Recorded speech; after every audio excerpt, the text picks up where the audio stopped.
He is considered one of the strongest heroes, but still falls victim when he became a vampire. He is the kid, Billy Batson, and he becomes Captain Marvel when he shouts the word Shazam!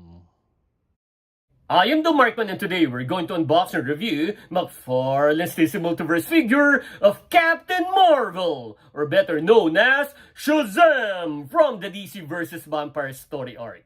So are you ready? Then welcome to the Markverse!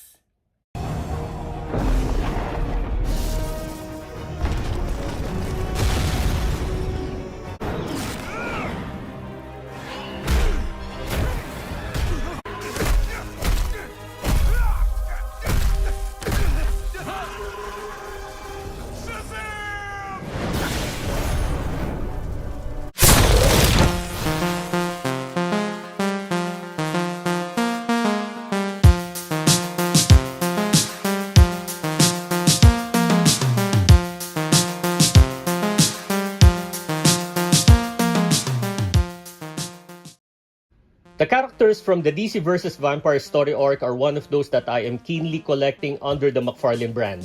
There are already 7 characters including this figure. I reviewed all of the first 5 characters but failed to review the 6th one, who is the Vampire King himself, Nightwing. So please forgive me if I include him in my review with Shazam.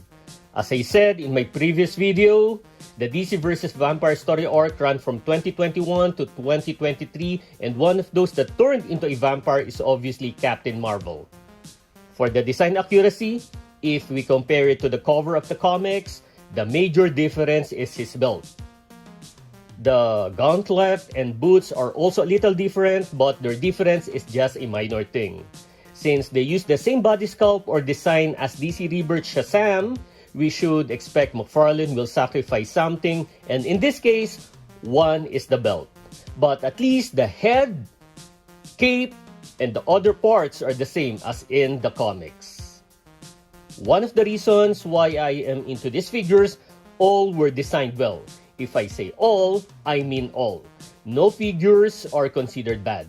All are good, including this one and Nightwing, which both look outstanding.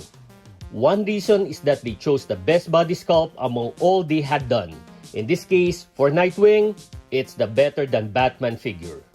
And for Shazam, it's DC Rebirth. Same with the other vampire characters. The second reason is their head sculpt. All are well detailed, and it seems the company put more heart into these figures. Speaking of the head, for Captain Marvel, you can see how awesome this is. The red eyes, the open mouth showing his fangs with little blood on the side, the darkening skin, vampire ears, and the mohawk hair, which looks cool.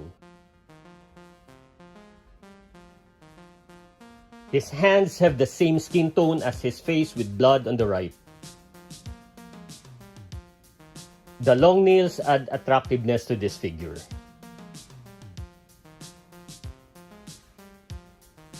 He has blood spatter on his Shazam symbol with gold lining. The lower part of it is not attached to his abs. This will give him better torso articulation.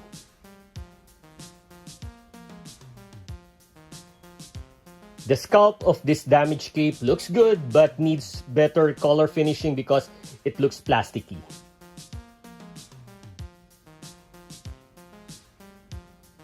The bracer, lining on his symbol,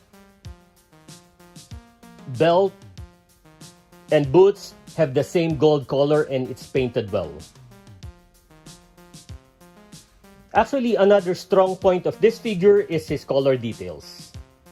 The dominant dark red costume is enticing to look at, including the striking yellow symbol.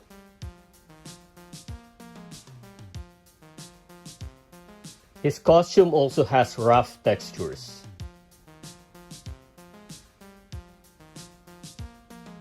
He also has this strap detail on his boots, which is bendable. And adding to the aesthetics is his body symmetry and good stance. So let's measure him. He's around 7.25 inches. For the accessories, we have the base, his art card, and this pair of fists as alternate hands. For the articulation, starting with the head, up, down, side to side, the arms, lateral raise, forward, back. The movement is restricted because of this part of the cape. Bicep swivel, double jointed elbow, full wrist motion. For the upper torso, crunching it forward, back, side to side. We have waist swivel, then the legs, sideways, forward, back. That's it. Double jointed knee, full ankle motion, and toe articulation. Now the comparison. Let us again show Captain Marvel from DC Rebirth. Here's my Black Adams, then Grifter, Martian Manhunter, and Aquaman. Then Superman and Batman before becoming vampires. Here, they already became vampires. Then the Vampire King, Nightwing. Then the other DC vs. Vampires figures, Joker, Green Lantern, and Robin.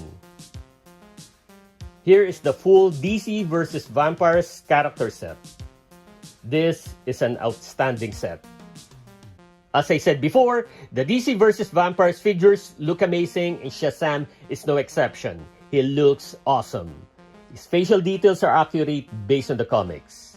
Except for the belt, which I consider a very visible difference, all is well. For the articulation, it is as expected based on McFarlane's usual figures. I wish though they included other accessories like the other characters cause he only has a pair of alternate hands. Nevertheless, the beauty of its design makes up for the lack of accessories. I wish McFarlane continues doing the character of this DC arc because this is one of the sets I still consider perfect because they have yet to fail in designing its figures. So, if you enjoyed the video, click the thumbs up button, please subscribe to my channel, and don't forget to push that notification button since I publish new videos every week.